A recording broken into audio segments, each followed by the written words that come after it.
그들이 아침에 지나갈 때 무화과 나무가 뿌리째 마른 것을 보고 베드로가 생각이 나서 여짜오되 라삐여 보소서, 저주하신 무화과 나무가 말랐나이다. 하나님을 믿으라.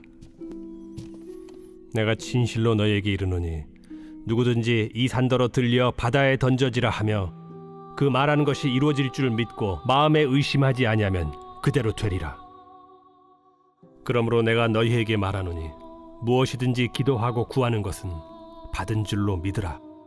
그리하면 너희에게 그대로 되리라.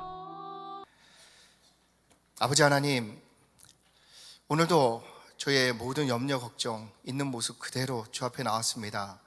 모든 걸 내려놓고 주님 앞에 맡겨오니 주께서 우리의 주인 되어 주셔서 하나님 주인 삼는 삶을 살아가는 한 주로 시작할 수 있도록 은혜와 복을 부어 주시옵소서. 이 시간 말씀을 나눌 때 성령께서 함께하여 주시사 하나님의 말씀이 잘 박힌 목과 같이 우리 가운데 심길 때에 생명과 능력과 은혜의 말씀 되게 하시사 한 주간 하나님의 자녀다운 삶을 살아갈 수 있도록 주께서 함께하여 주시옵소서. 방해하는 모든 흑암 세력 예수의 이름으로 결박되고 떠나가게 하시고 성령께서만 주인 되시며 운행하여 주시고 이끌어 주시는 귀한 시간 될 걸 믿사오며 감사하며 예수 그리스도의 이름으로 기도합니다. 아멘. 복된 주일입니다. 우리 주 예수 그리스도의 은혜와 평강이 가득하시길 축원드립니다. 하나님은 복 주시는 하나님이십니다. 그래서 하나님께서 아브라함에게 본토 친척 아버지 집을 떠나 내가 내게 지시할 땅으로 가라. 그래야만 내가 너를 복의 근원으로 삼겠다 말씀해 주셨습니다. 하나님께서 우리를 복의 통로로 삼겠다 말씀하신 것입니다. 그렇다면 복의 통로가 되는 삶이 무엇입니까?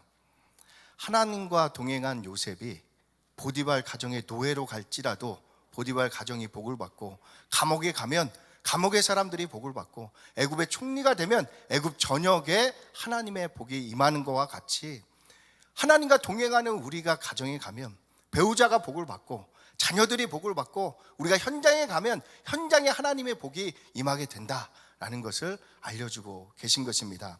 우리는 이 사실을 믿어야 하는 것입니다. 믿을 때 하나님께서 아브라함이 믿으니 그 믿음을 보시고 하나님이 아브라함을 의롭다, 옳다 여겨주셨습니다. 믿을 때 하나님께서 우리에게 복을 허락해 주십니다. 형편이 좋을 때만 믿는 것이 아닙니다.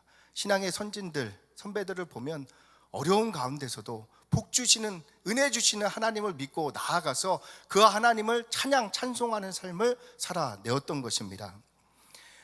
그들이 입술을 열어 은혜와 복 주시는 하나님을 자랑하자, 찬양하자 그 주변에 있는 많은 영혼들이 그 예수님, 그 하나님 나도 믿고 싶다 전도가 되어지고, 연약한 성도들은 그들의 신앙의 모습을 통해서 나도 저들과 같은 성도의 삶을 살고 싶다 도전이 되어지는 삶을 살게 되어진 것입니다.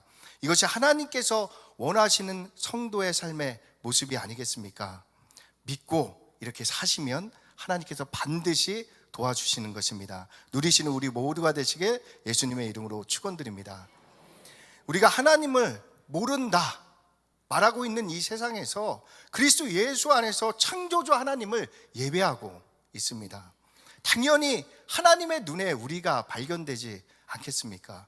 그 하나님께서 하늘을 여시고 지금 이 시간에 우리에게 넘치는 은혜와 복을 주십니다. 믿으시기 바랍니다. 이처럼 우리는 우리의 배경과 지식, 인맥이 아닌 복 주시는 아버지 하나님을 믿고 살아가는 하나님의 백성입니다. 그러니 주변에서 이것 때문에 안 된다, 저것 때문에 안 된다 말씀하시는 소리에 소리를 듣지 마시기 바랍니다. 그러면 그 믿음대로 안 될 수밖에 없지 않겠습니까? 우리는 하나님의 음성을 들어야 하는 것입니다. 내가 아들을 내어줄 정도로 너희를 사랑한다. 십자가에서 너희 모든 문제를 이미 해결했다. 이제 믿는 자에게 능치 못할 일은 없다. 세상 끝날까지 내가 너희와 함께하겠다. 이 말씀하시는 하나님을 믿으시기 바랍니다.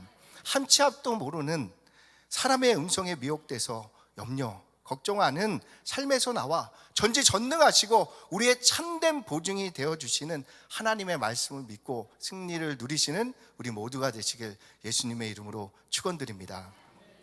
오늘은 하나님의 믿음을 가지라 라는 제목으로 하나님 말씀을 함께 나누겠습니다. 서론으로 하나님께서 인간을 창조하신 원리에 대해서 나누고 싶고요. 본론에서는 본문의 배경과 또 본문을 통해서 우리가 가져야 할 믿음에 대해서 하나님의 말씀을 나누겠습니다. 하나님이 인간을 하나님의 형상으로 창조하셨습니다. 하나님의 형상으로 창조하셨다는 것은 하나님의 자녀로 낳으셨다라는 말씀과 같습니다. 제가 저희 부모님 닮았듯이 우리가 하나님 형상을 닮았다라는 것은 곧 하나님의 자녀다라는 의미이기 때문입니다. 하나님의 자녀는 하나님의 방식으로 세상을 살아가야 됩니다. 어류는 어류의 방식으로 물속에서 살아가고 식물은 식물의 방식으로 살아갑니다. 이와 같이 하나님의 자녀인 우리는 하나님의 방식으로 세상을 살아가야 하는 것입니다. 하나님의 방식이 무엇입니까? 하나님은 말씀으로 천지를 창조하셨습니다. 즉 하나님의 믿음으로 천지는 지금도 존재케 되어지고 있다라는 말씀입니다. 그래서 하나님은 자녀된 우리도 그와 같은 믿음으로 이 땅의 삶을 살기를 원하십니다. 하나님을 믿음으로 산다라는 것이 무엇입니까? 하나님의 말씀을 믿음으로 산다라는 말씀입니다. 이 부분을 창세기를 통해서 말씀을 드리면 하나님께서 우리를 사랑하셔서 복을 주셨습니다. 이 복을 주심을 믿고 보내진 현장 가운데서 생육, 번성, 충만, 정복, 다스리는 삶을 살아가는 것이 하나님의 믿음으로 현장 가운데서 살아가는 것입니다. 잘 될 때만 그러는 것이 아닙니다. 우리가 하나님께서 가라 하신 그곳에는 여러 가지 문제들이 우리에게 찾아오게 되어 있습니다. 그때 만나는 문제들 가운데서 세상 방법을 쫓거나 염려 걱정하는 것이 아니라 하나님의 믿음으로 정복하고 다스리는 삶을 살아가는 것입니다. 그러면 우리가 만난 문제는 더 이상 문제가 아니라 정복하고 다스려야 할 대상으로 바뀌게 되어집니다. 그 문제들은 하나님의 구원과 영광을 드러내는 통로로 변하게 된다라는 말씀입니다. 아이가 세상에 태어나면 아이가 혼자 있다고 했을 때 온 세계의 모든 것들이, 주변에 있는 모든 것들이 아이에게는 문제와 위험 요소와 어려움이 될 것입니다. 그런데 그 아이가 그거 하나하나 조심하면서 살아가기는 어렵지 않겠습니까?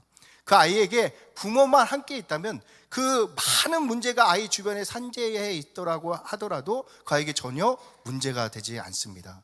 그 주변에 있던 이전에 문제가 되었던 것들은 이제는 세상을 알아가는 통로가 되어지는 것입니다. 때문에 하나님과 함께 할 때 더 이상 우리에게 문제가 아니다라는 말씀을 드리는 것입니다. 인간에게 문제가 시작된 지점을 살펴보면요, 범죄한 이유입니다. 즉 참 부모가 되시는 아버지 하나님을 떠나는 순간부터 우리 아이와 같은 우리에게 문제가 되어졌다라는 말씀입니다. 그때부터 지혜로운 분들은 앞날의 문제를 대비하는 삶을 살게 됩니다. 그런데 그렇게 해서 대비한다고 해서 대비가 되어지는가라는 것을 질문을 드리고 싶은 것입니다. 아프고 싶어서 아픈 사람이 있겠습니까? 사고 나고 싶어서 사고를 당하는 분은 없다는 것입니다. 우리 힘으로 이러한 일은 대비될 수가 없다라고 말씀드리는 것입니다. 그럼에도 의지할 곳이 없으니 자신을 지키기 위해서 노력하고 열심을 내는 자신의 신념으로 살게 되어지는 것입니다. 그래서 성공하면 참 좋겠는데 그렇지가 않은 것이 우리에게 문제가 되는 것입니다. 물을 떠난 물고기가 물을 갈망하면서 죽어가듯이, 뿌리를 땅에서 뽑은 나무가 서서히 말라가듯이, 하나님을 떠난 인간도 서서히 공허와 허무 가운데 허덕이는 삶을 살게 되어지는 것입니다. 때문에 행복을 찾아서 지식을 추구하기도 하고 열심을 내고 쾌락도 추구해 보지만 우리에게 만족이 되는 것은 그 어떤 것도 없다라는 말씀입니다. 왜냐하면 우리 안에 있는 이 공허 허물을 일으키는 빈자리는 하나님이 떠나신 자리이기 때문입니다. 우주보다 크신 하나님이 떠난 그 빈자리를 세상의 그 어떤 것으로도 채울 수가 없다. 오직 하나님만이 이 자리를 채울 수 있다 말씀드리는 것입니다. 세상은 이 진리를 모릅니다. 그래서 하나님께서 독생자를 이 땅에 보내주셔서 이 진리를 우리에게 알려주신 것입니다. 이 땅에서 수고하고 무거운 짐을 진 채 죽어가는 우리에게 하나님께 돌아올 수 있는 길을 다시 예수님을 통해서 알려주고 계십니다. 왜 하나님께 돌아오는 길을 알려주고 계십니까? 하나님께만 돌아가면 모든 문제가 해결되어지기 때문입니다. 탕자가 아버지의 재산을 들고 밖으로 나아가서 자신의 소유를 다 탕진했습니다. 재물만 탕진한 것이 아닙니다. 건강도 관계도 다 잃어버리게 되었습니다. 죽는 것 외에는 남은 것이 없을 때 탕자가 비로소 아버지를 기억합니다. 상거가 아직도 먼데 아버지께서 탕자를 보시고 뛰어내려와서 아들을 품고 예복과 반지와 신을 신겨주셨습니다. 무슨 말씀입니까? 탕자가 돌아오니 다시 그 탕자를 아들로 품어주셨다라는 말씀입니다. 탕자가 자녀된 권세를 회복하기 위해서 한 일은 없습니다. 그저 아버지께 돌아온 것이 전부였습니다. 아버지께만 돌아가면 이전의 모든 실수와 잘못 아버지 하나님께서는 따지지 않으시고 품에 안으셔서 우리를 하나님의 자녀된 은혜와 복으로 다시 회복시켜 주시는 것입니다. 그런데 하나님이 보실 때 세상 사람들이 탕자와 같이 하나님을 오해하며 살아가고 있다라는 것이 문제가 되는 것입니다. 하나님을 무서운 분으로, 율법적인 분으로 오해하고 있는 것입니다. 그래서 독생자를 보내주셔서 하나님께서 우리를 사랑하심을 알려주신 것입니다. 이 땅에 오신 예수님이 하나님의 말씀대로 살아내시자 그 하나님의 말씀이 예수님을 통해서 그대로 성취되는 것을 예수님 당대의 사람들이 모두 보고 알게 되었습니다. 즉 하나님이 여전히 이스라엘을 외면치 않고 계신다, 사랑하고 계신다, 말씀대로 살면 지금도 은혜와 복 주시는 아버지로 너희 가운데 함께 하신다 알려주고 계신 것입니다. 너희도 하나님의 믿음으로 살아라. 하나님의 아들을 내어줄 정도로 너희를 사랑하신다. 그 아버지께서 너희에게 아끼는 것이 없다. 그러니 어려움이 오더라도 흔들리지 말고 믿음 가운데 한번 살아가 봐라. 반드시 하나님께서 너희의 아버지 되어주셔서 구원하시는 것을 경험하고 그 하나님을 찬양하는 삶을 살게 될 것이다. 예수님께서 이 땅 가운데서 우리에게 말씀을 지켜 행하심으로 말미암아 증거하고 있는 말씀이었습니다. 이처럼 신앙생활은 하나님 말씀 안에서 그 말씀을 믿음으로 살아가는 것이 신앙생활인 것입니다. 그런데 어떤 분들은 신앙생활을 하면서 할 수 있다, 믿습니다 라는 신념으로 살아가는 분들도 있다라는 것입니다. 신념은 하나님의 믿음은 아닙니다. 우리는 하나님의 믿음으로 살아가는 성도가 되어야 할 것입니다. 엘리사가 도단 성에 있을 때 아람 군대가 쳐들어와서 엘리사의 거처를 둘러쌌습니다. 그때 하인이 두려워 떨게 된 것입니다. 하지만 엘리사는 조금도 연연하지 않았습니다. 엘리사에게는 하나님의 말씀, 하나님의 믿음이 있었기 때문입니다.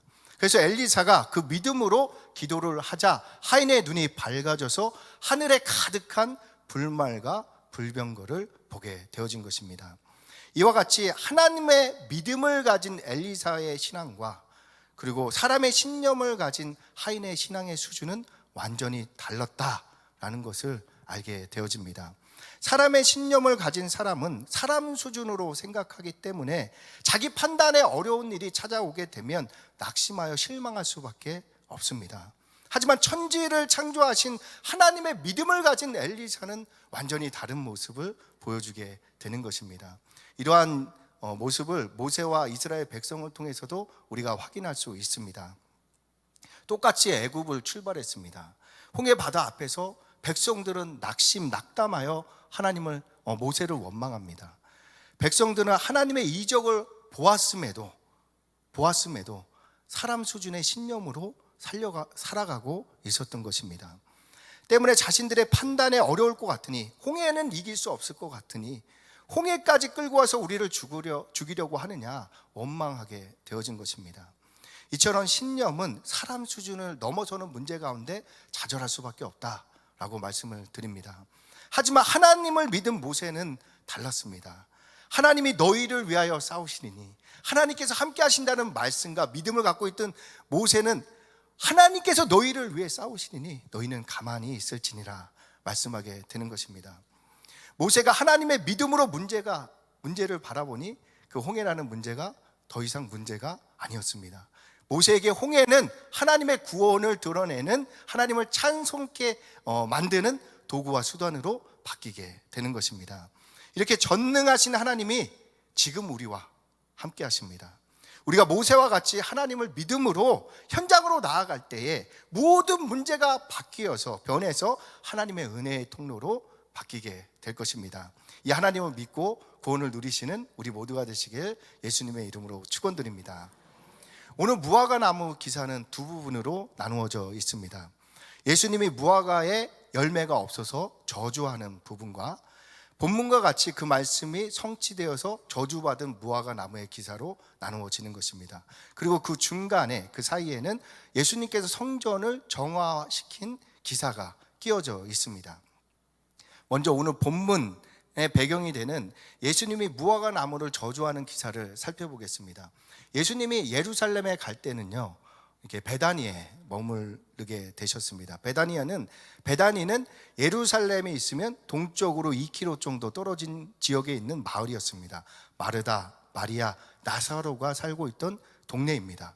2km 정도니까 이렇게 아침에 걸어서 예루살렘에 올라가기 좋을 정도의 거리에 떨어져 있는 마을입니다.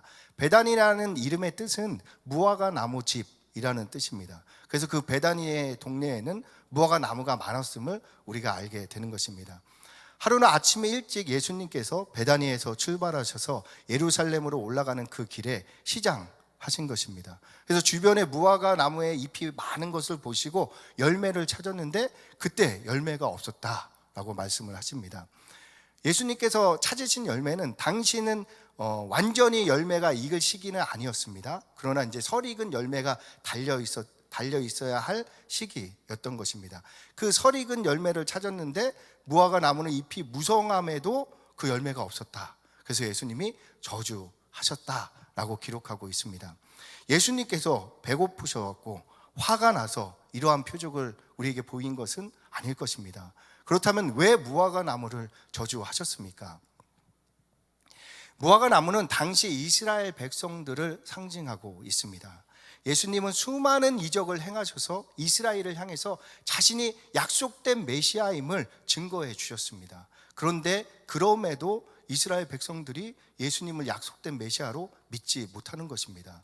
왜 그러냐 하면 이스라엘이 기대하고 있던 메시아는 다윗 왕과 같이 위풍당당한 모습의 메시아를 기대하고 있었기 때문입니다.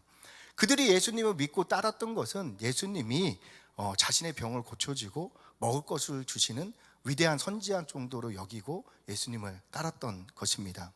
예수님은 이러한 이스라엘이 너무나 안타까운 것입니다. 그들에게 구원을 받을 기회가 이제 얼마 남지 않았기 때문입니다. 4일 후면 예수님께서 십자가에 달려서 죽는 시점이기 때문입니다. 무화과 나무의 저주를 이해하기 위해서는 우리가 알아야 할 구약의 말씀이 있습니다. 유대인에게 십자가는 하나님의 저주를 의미합니다. 한번 신명기 21장을 함께 읽겠습니다. 시작. 나무에 달린 자는 하나님께 저주를 받았음이니라. 왜 예수님이 하나님의 저주를 받는 나무 십자가에 달리신 것입니까? 이스라엘이 받아야 될 저주를 예수님이 나무에 달리심으로 대속하셨음을 우리에게 알려주고 계십니다. 예수님은 이 진리를 이스라엘로 깨닫게 하기 위해서 이스라엘로 상징되는 무화과 나무를 저주하심으로 말씀하고 있는 것입니다. 내가 십자가에서 죽는 것은 너희의 저주를 대속하기 위함이다. 표징으로 예루살렘으로 가는 그 길목에 저주받은 무화과 나무를 세워두셨습니다. 어쩌면 누군가에게는 마지막 표징이 될 수 있는 저주받은 무화과 나무를 통해서 그들이 회개하기를 예수님은 바라셨던 것입니다. 돌이켜 회개하라. 이것이 무화과 나무를 통해서 우리에게 말씀하고 계신 예수님의 첫 번째 교훈입니다. 그리고 오늘 본문입니다. 우리는 예수님의 말씀대로 저주받은 무화과 나무를 통해서 두 번째 교훈을 얻을 수 있습니다. 예수님이 무화과 나무에게 열매를 요구하셨을 때 무화과 나무는 예수님께 열매를 드리지 못했습니다. 그래서 예수님의 저주를 받았다라고 기록하고 있는 것입니다. 이를 통해 알게 되는 것은 주님께서 우리에게 요구하실 때에 주님께 드려야 한다라는 것을 깨닫게 되는 것입니다. 보통 나무는 잎부터 말라서 이렇게 죽게 되는데 오늘 본문을 보면 뿌리부터 말라서 나무가 마르게 된 것을 기록하고 있습니다. 즉 예수님께서 그 무화과 나무의 근원을 막는 순간 무화과 나무는 열매를 맺을 수 없게 되는 것입니다. 이와 같이 하나님께서 우리에게 기회 주신 이 때에, 드릴 수 있는 때에 우리는 하나님께서 요구하실 때 드리는 삶을 살아야 한다라고 말씀드리는 것입니다. 드리는 것이 완전하고 좋은 것을 드려라 말씀하는 것이 아닙니다. 완전한 무화과 나무를 예수님께서 구하신 것이 아닙니다. 설익은 그 열매를 예수님께서는 구하고 계셨습니다. 우리에게 실력이 있고 형편이 될 때 드리는 것이 아닙니다. 예수님이 요구하시는 열매는 설익은 풋 열매였던 것입니다. 이처럼 하나님은 우리에게 완전한 것을 요구하시지 않습니다. 그렇다면 천사를 동원하거나 하나님께서 직접 일하시면 되는 것입니다. 하나님께서 원하시는 것은 우리의 순종인 것입니다. 하나님은 우리의 순종을 가장 귀한 것으로 기뻐 받아주십니다. 감동이 조금이라도 들어진다면 한번 하나님 앞에 순종해 보시기 바랍니다. 반드시 하나님께서 너희의 아버지됨을, 우리 아버지됨을 복 주어서, 은혜 주어서 증거해 주실 것입니다.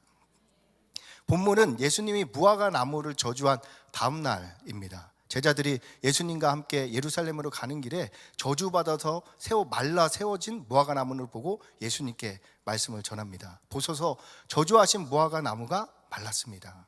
이때 예수님이 제자들에게 하시는 말씀은 하나님을 믿으라. 무엇이든지 기도하고 구한 것은 받은 줄로 믿으라. 그리하면 너희에게 그대로 되리라 말씀을 주십니다.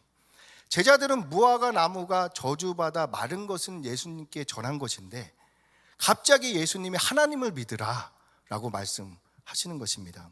이 부분을 풀어서 말씀을 드리면 하나님께서 너희의 죄와 저주의 문제를 메시아를 통해서 해결하셨으니 너희는 그 하나님을 믿어라 라고 말씀하는 것과 같습니다.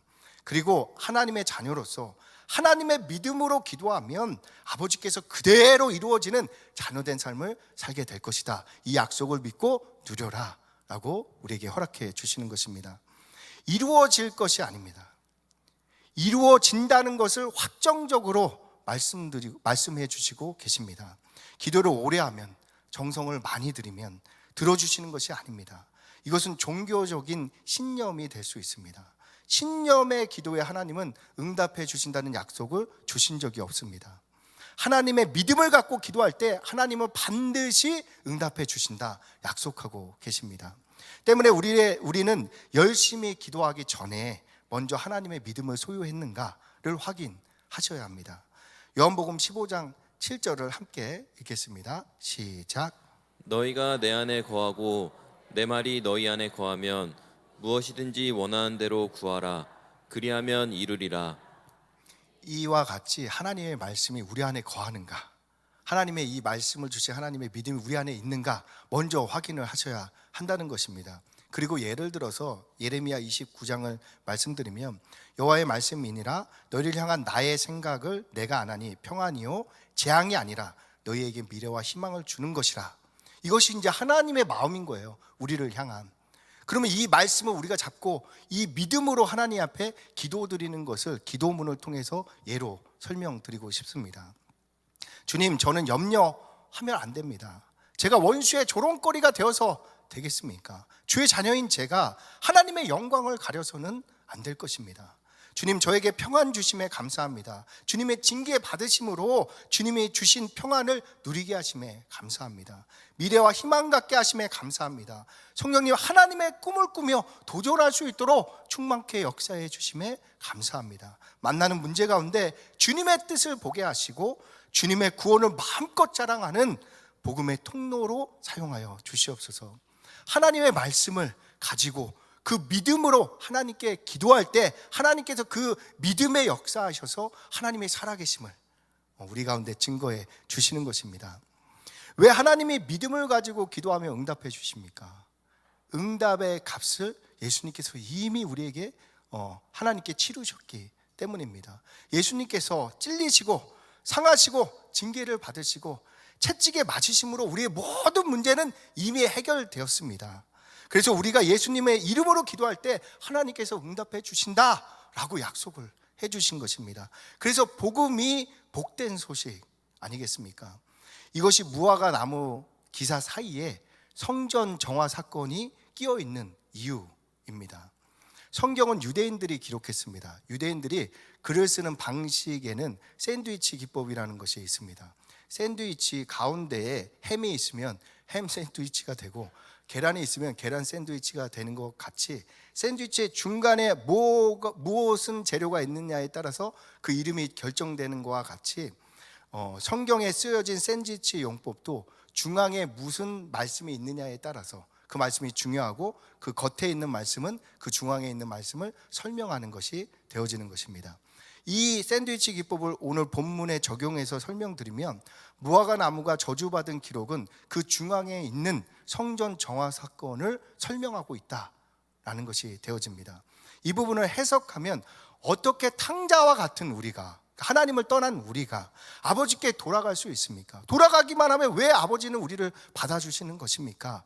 라는 물음에, 저주받은 무화과 나무와 같이 약속대로 예수님이 저주받아 주심으로 성전된 우리가 깨끗하게 되어지는 것이다 라고 말씀하고 계신 것입니다. 우리는 우리의 신념이나 노력과 열심으로 아버지께 돌이키거나 우리 자신의 아버지의 의를 이룰 수는 없다라는 것입니다. 하나님께서 우리에게 허락하신 예수의 십자가의 믿음으로만 의롭다, 깨끗하다, 하나님께서 우리를 인정해 주시는 것입니다. 하나님께서 깨끗하다 하시면 그 누가 우리를 더럽다 말할 수 있겠습니까? 즉, 하나님께서 그리스도 예수 안에 있는 분들이 하나님의 믿음으로 기도할 때에 하나님의 그들의 아버지 되심을 하늘문을 여시고 응답해 주심으로 역사해 주신다라고 말씀하고 계신 것입니다. 오늘 말씀을 정리하겠습니다. 하나님은 하나님의 믿음으로 천지를 창조하셨습니다. 그리고 우리에게 하나님의 말씀을 주시고 그 말씀을 믿음으로 하나님의 자녀다운 삶을 살아라 도전하고 계십니다. 그래서 복음을 믿는 우리는 아브라함과 같이 현장의 은혜와 복의 통로가 되어지는 것입니다. 문제는 우리의 이 믿음을 흔드는 세력이 있다는 것입니다. 마귀와 그에 속한 영들입니다. 이 더러운 영들이 우리의 마음을 더럽게 하고, 우리의 생각을 더럽게 하고, 육신을 더럽게 하고, 관계를 더럽게 합니다. 끊임없이 우리에게 가라지를 넣어서 염려, 걱정, 근심하는 삶을 만드는 것입니다. 염려한다고 변하는 것이 없고, 걱정한다고 바뀌는 것이 하나도 없는데, 원수에게 미혹당하는 순간 우리는 염려, 걱정, 저주받은 사람들처럼 그 안에 머물러서 살게 되어지는 것입니다. 성경은 우리를 방해하는 마귀를 대적하라, 그리하면 너희를 피하리라 말씀해주고 계십니다. 우리는 그곳에서 나와 하나님의 믿음으로 살아가야 합니다. 그리스도 예수 안에 있는 우리에게 결코 정죄함이 없다 말씀해 주셨습니다. 예수께서 십자가에서 다 이루었다 말씀해 주신 것입니다. 그렇다면 우리의 모든 문제는 해결되었습니다. 믿으시기 바랍니다. 우리가 가는 길에 흑암세력 떠나갈 것이고, 우리를 통해 하나님의 은혜와 복이 임하게 될 것입니다. 믿는 자에게는 능치 못할 일이 없습니다. 하나님이 이렇게 믿는 자들을 기뻐하시고 상 주신다, 너희 아버지됨을 내가 증거해 주겠다 약속해 주셨습니다. 그러니 돌아오는 한 주 하나님의 믿음을 가지고 은혜와 복을 누리며 하나님을 자랑하고 찬양하는 우리 모두가 되시길 예수님의 이름으로 축원드립니다.